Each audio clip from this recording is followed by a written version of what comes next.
To take the lead in this panel, we have, in fact, one of our lead editors on the digital side, Alex Weprin. He's the editor of Digital News Daily. He oversees most of our digital marketing coverage. He comes to us from Politico, but he's had a long career on the trade side at Read Business Information at Media Bistro. Please welcome Alex in our first panel.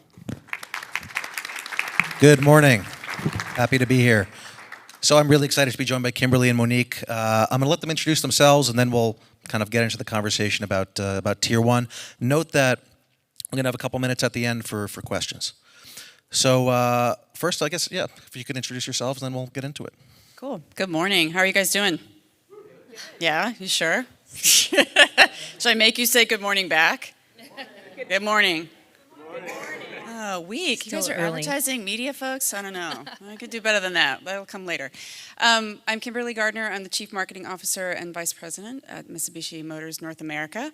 I've had about almost 20 years of experience in auto. Prior to this, I was at Kia for a few years as Director of Marketing, and then before that at Toyota, Lexus, and Scion when that was still around. So happy to be here. Great. Hi, I'm Monique Kumpis. I'm a Senior Group Manager of Brand Marketing and Advertising at Hyundai Motor America. So Kimberley and I used to be sister companies. I also have several years experience in automotive, about 20. Also started when we were, what, 10? Yes, exactly. Yeah, exactly. So I also worked on brands like Lexus in my day. All right, great. So I guess I'll start with kind of a general question. How would you describe the current state of Tier 1 advertising from a buying standpoint, from a creative standpoint? And then do you think it's changed in recent years at all? Well, it's like the opposite. So what hasn't changed, I think, in terms of all those areas? So let me step back. I think one of the things that we're grappling with right now, and all of you in this room know this too well, is, and Dino referred to it as well, we have a lot of change in our industry, right? We have consumers that are changing their ideals and their ideas about what auto should be and can be. We have a lot of pressure on us, competition. We know this as sort of challenger brands, if you will, in the marketplace that are at that level where we really have to earn consumers' attention. And I think content is something that's radically changing as well, and the expectations for what it can do for us. Couple that with profitability. I'm coming from an organization, right? We're really, really small. Profitability is a huge issue for us, and we have to really be very, very smart and very creative about how we spend our dollars. So all of those factors together, I think, right now, I've told my team when I came in a few months ago and started at Mitsubishi that there's really nothing that I'm not looking at doing differently. We can't afford not to. So I think all of it's changing at the same time. You agree? I absolutely agree. I also think that there's a lot less focus on television, of course, and we see that. I mean, it's never going to be dethroned because that is the thing that people notice and people talk about, especially from a creative standpoint. Everybody wants to know what the TV spot is. But we're looking at all channels. We're looking at branded content. We're looking at, in-market, and we're making all of our channels work together, Tier 1 and Tier 2. So to follow up on that then, to talk about television for a couple minutes, television was for decades kind of the be-all end-all of Tier 1. It's clearly changing. So how do you kind of, is there still a bang for your buck to be had, like in a big event like the Super Bowl, something like that? Or how do you kind of look at TV? Yeah, I agree with Monique that TV is still very relevant, especially for audiences when you're really trying to captivate their attention. I have not watched linear TV myself. I've been a cord cutter for a super long time, so it's easy for me to relate to people when they say that TV is not the center of their universe. But that said, content is, right, which we all know. It doesn't mean that they're not consuming content. We just have to fight for their time, attention, and money in a very different way. So I feel like with television in particular, linear TV at least, I think that game has changed a lot. And I don't think that's, we were talking about creative earlier. Rather than starting with that with our campaigns, what I tell my creative teams now is you have to start with social. You have to start with digital. You have to start with storytelling that makes sense there. I don't have my volume on. My attention span might be shifting every, like 1.5 seconds in the social feed and about 6 seconds just in general. So we don't have time to really start with the focus of being a 30-second TV spot. I think we have to be much more creative and force ourselves to say a consumer is not waiting to watch television to see commercials. That's right. And if you can find people that are, please tell me, because I'd love to talk to them. Because I'm fascinated by the idea that we spend so much time at that. That's the center of those sunshine charts in that universe, is start with that 30-second spot, right? And digital and social and all the other content pieces, events, experiential will come from that. And I've said I don't even want to talk about that TV spot until we've done the other pieces around it, because that's, especially for a challenger brand, that's likely where you will see us, not when that TV spot goes on. Although I'd like to try that experiment and say, watch TV for 30 seconds. Oh, wow, there comes the commercial. Exactly. I completely agree with you, and we are looking at different ways to approach a launch, for instance, not just, what's the TV spot and then everything follows the TV spot. We're looking for big ideas and how that plays out over content, digital, social, and obviously TV.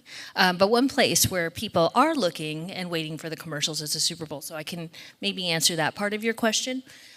Over the years, Hyundai's enjoyed a lot of popular and critical success in the Super Bowl. It's advertising's biggest stage, and people are waiting to see what your creative is.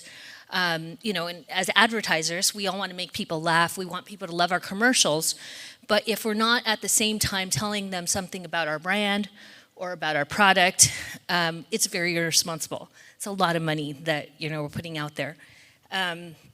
So, this year, Hyundai introduced Hyundai Shopper Assurance, and it's really, a revolutionary way to shop for cars. And at this, you want to make people laugh, and we used Jason Bateman. We had our story about Jason Bateman, but it's really about Hyundai recognizing the pain points in the industry, and at the end of the day, the idea is that Hyundai gets it, and we're doing something about it.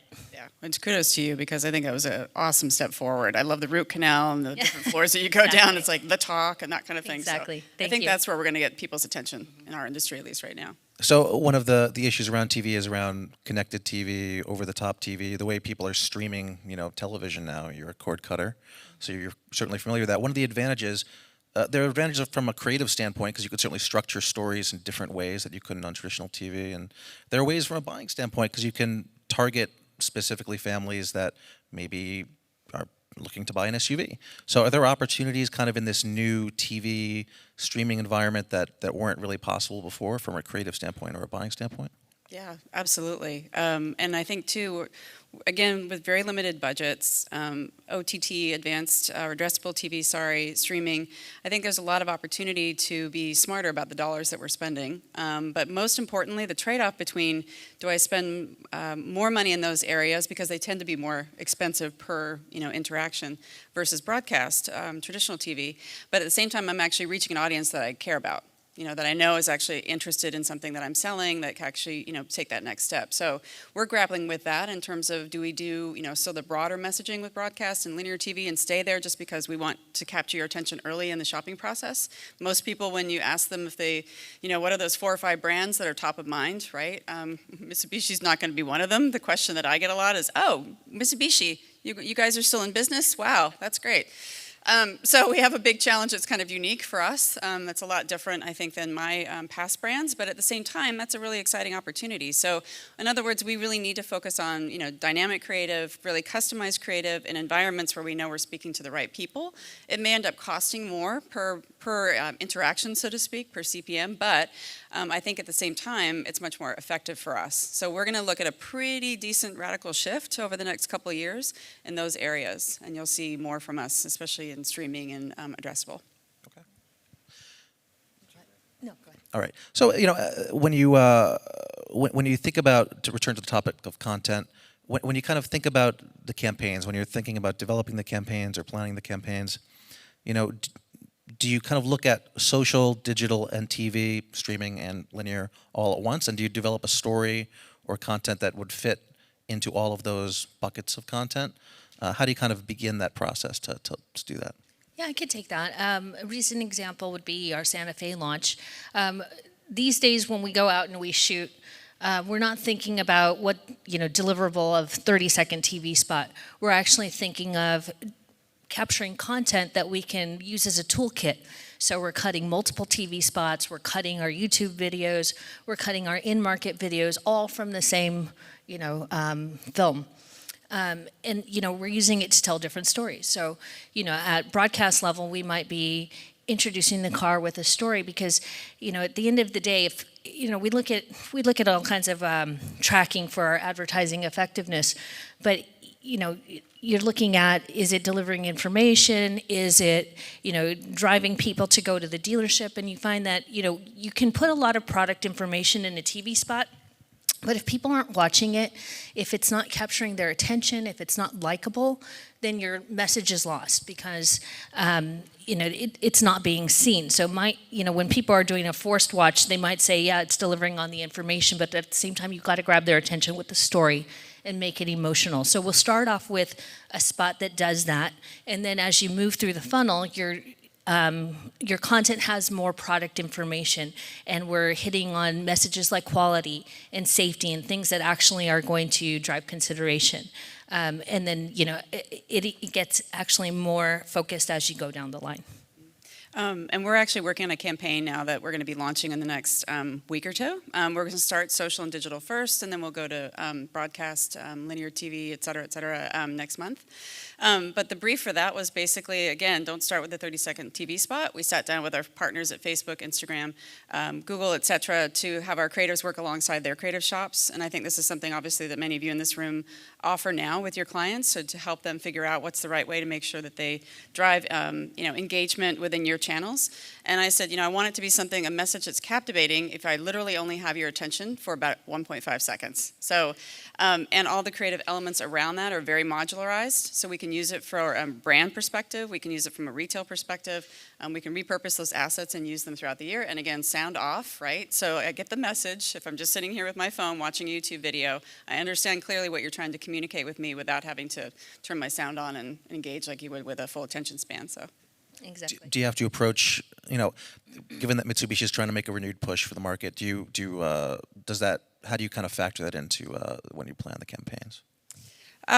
We look at things like paid search very intently. We're actually switching up some of our game when it comes to paid search right now and paid social, because that tends to be a window if you're looking for something along the lines of, a third row SUV product, that type of thing, or a segment category term.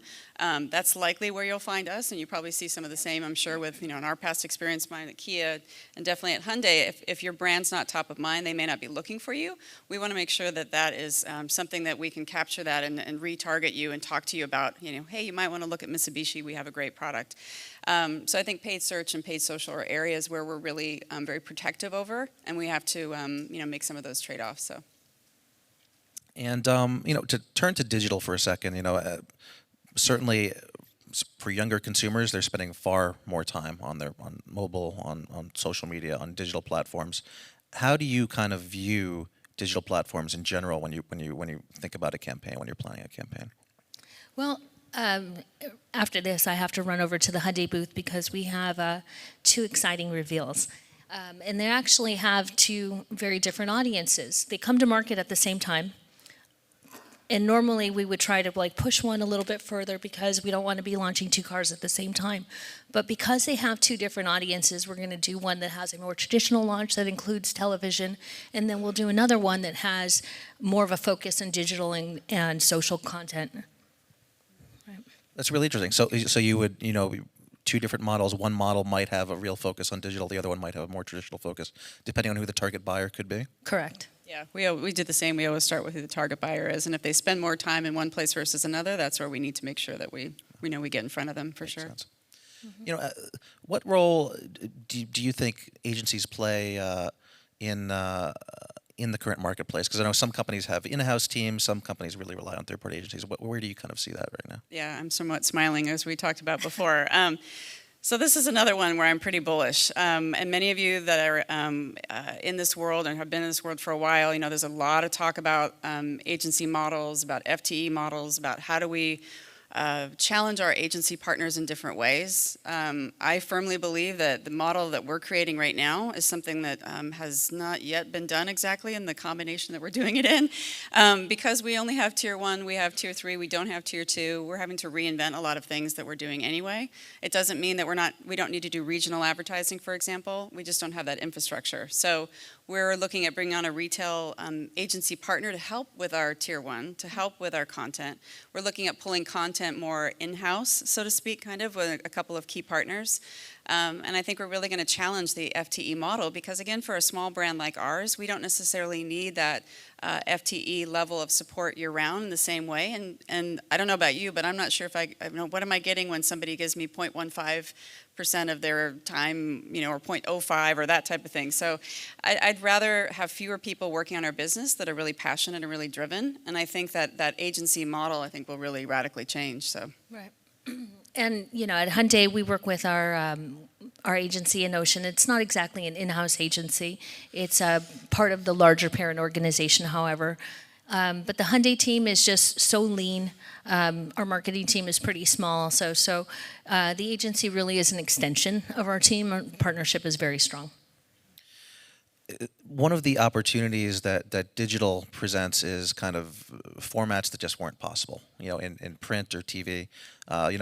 Just the other day I was streaming something on Hulu, and there was an ad that popped up, and it was a car ad for I believe it was a Range Rover, and you could spin the car around and change the colors of the car. These are things that just were not possible 10 years ago.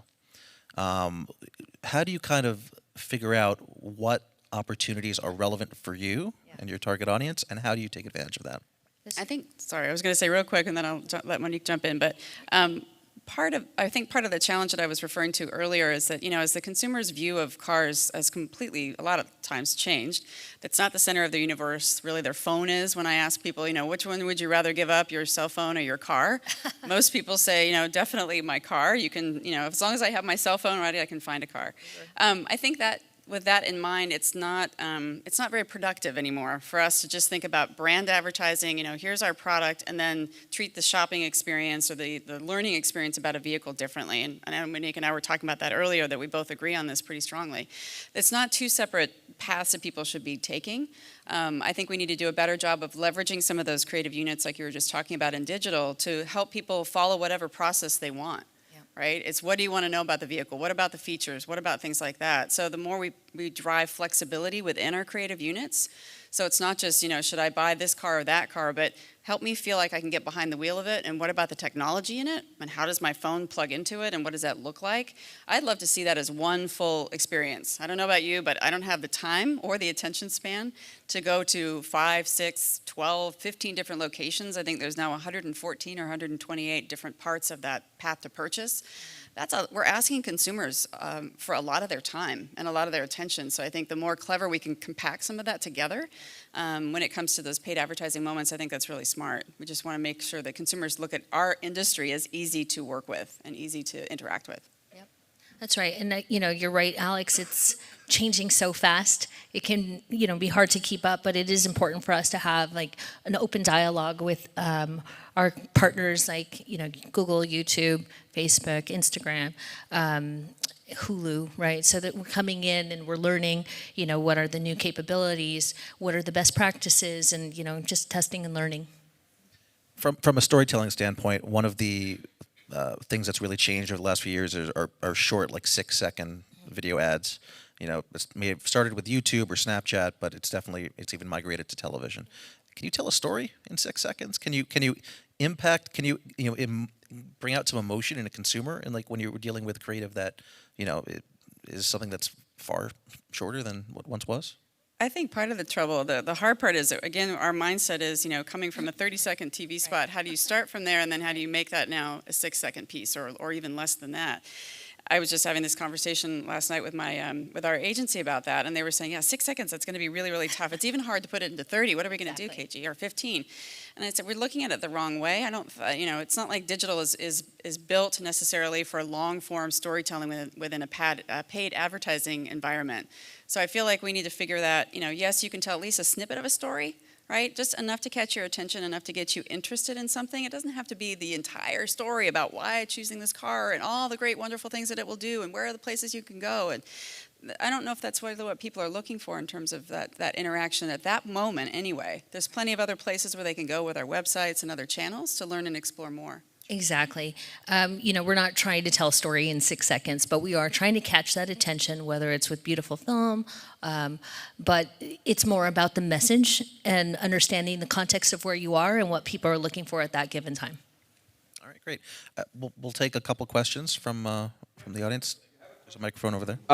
Raise your hand, we'll get a mic to you, stand and tell us who you are and who you're with. Actually, can you? Yeah. Actually, first is like kudos to Monique. I mean, the only commercial I remember from the Super Bowl is the elevator commercial, and I'm in the industry kinda. So, and then Kim, anything you can leverage from the triumvirate of Mitsubishi, Nissan, Renault. Hopefully, get rid of costs and poor guys. Definitely, a lot of. I think what we're talking about the alliance between Mitsubishi, Renault, and Nissan. That we are leveraging more on the learnings from data. Dina talked about that earlier. Data is such a huge part of what we need to be informing our decisions upon, and that's one of the ways that we're doing that is what types of touch attribution should we be looking at? What type of our marketing mix models make sense for us with each other's data? What can we learn from each other? That kind of thing. So we definitely need to do more of that, and we're so tiny that to do all of those things is really hard. So it's a great question.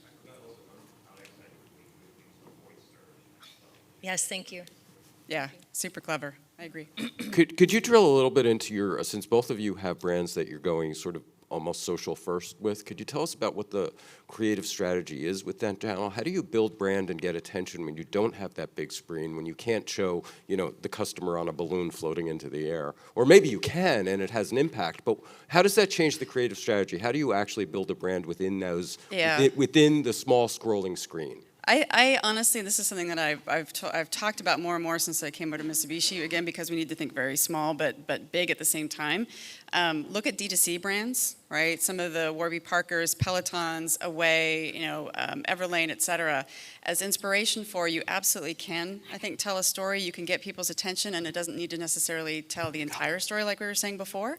But brands like that are social first, to me, I think really do a great job of letting you know what that one thing that they're trying to get at is, right? Or who they are. Away is not just about luggage. Away is about travel.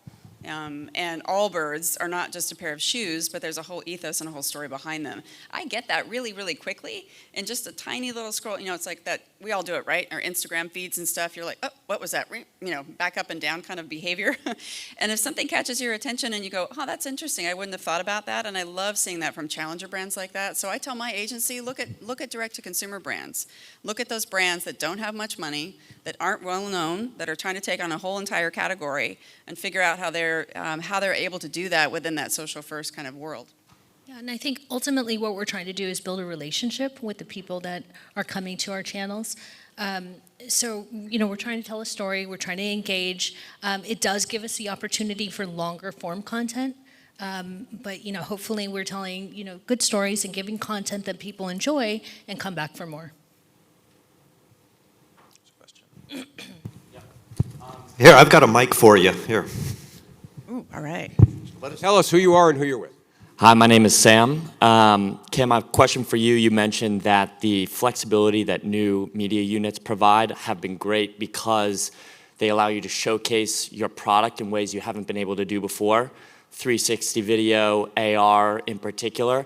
I wonder if you think that the technology hasn't quite gotten to where it needs to be yet, and is there a risk in cheapening perhaps your product because you show an interior that gets tons of love and attention from your design team, but the 360 just doesn't do it justice. Do you feel like there's a trade-off there, or is it still worth it for that customer to experience your product that way? Yeah, I think from my own perspective, we would love to get our physical vehicles out there for everybody to touch and feel. I'm sure Monique and everybody else in the room would agree.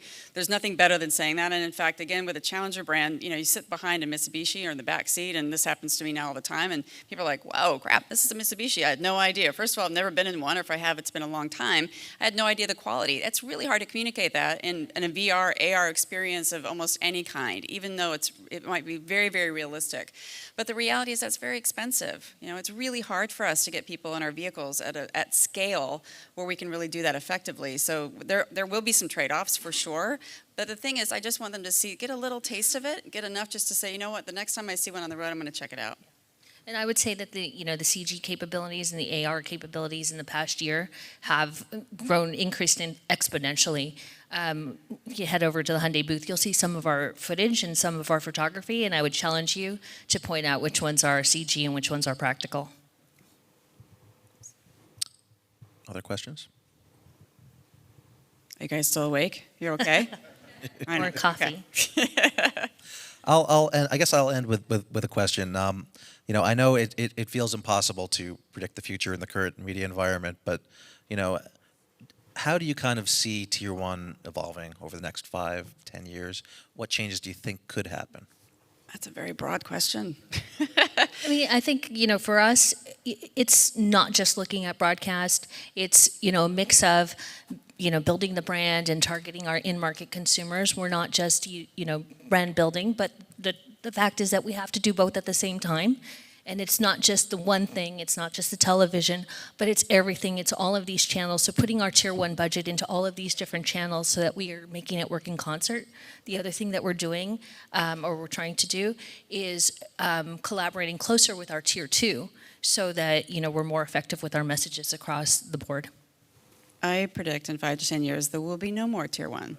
We'll have it will just be our communication. It will be the way that we look at it, more of a consumer journey-oriented marketing kind of plan. And consumers have no clue what you're talking about when you say, oh, I'm Tier 1 or they're Tier 2 or Tier 3. Like, what are you talking about? Right. You don't see that in other industries, and I think that's just something that desperately needs to evolve. I mean, that said, there's a lot of reasons why they exist, obviously. We're broken up that way for a reason, so to speak, and they perform very different functions. But somehow we have to get closer to what the consumer actually wants, right? Again, time, attention, and money. And all of those things are very precious to people. And millennials, we know right now, are just they're not, leaning over the fence. I can't wait to get my first car. So we have to make every touch point really, really super easy. And I worry that if we keep with this tiered structure the way it has been in the past, that I worry that there are too many gaps, right? There are too many opportunities for us to just miss a step and then someone feeling like, well, how come that was one message and then how come this was something different? And isn't that all just one brand? Yep. And that's exactly what we're trying to do too. We're trying to break down those walls so that we're working closer and, we're consistent with our messaging, we're consistent with our look and feel, but also using the different channels effectively. All right. Great. Please join me in thanking Kimberly and Monique. Alex, can we do one more? Go ahead. We have one more question from over here. Hi, I'm Ellen with Chase, and just a quick question. Sorry, I know you're just about to get off the stage, but when you talk about social first, I know later on today we're going to talk about influencers, but Kim, you mentioned just getting someone in Mitsubishi. Like, have you tested micro influencers in your social strategy, and if so, how have you find it to work or not work? We've dabbled in it. I think you're going to see more of that in the coming year. We kind of stepped back a little bit and said, we need to figure that out at a micro level, but we still need scale. And there's no better way to do that than with people that actually own our vehicles. So I think we're going to see a little bit of a hybrid approach between micro influencers and owners to figure that, to best tell that story in a really cool, authentic way. Same for us. We've dabbled over the past couple of years, but we're really going to start ramping up. Thank you. All right. Thank you very much. Thank you very much. Thanks, guys, for very, very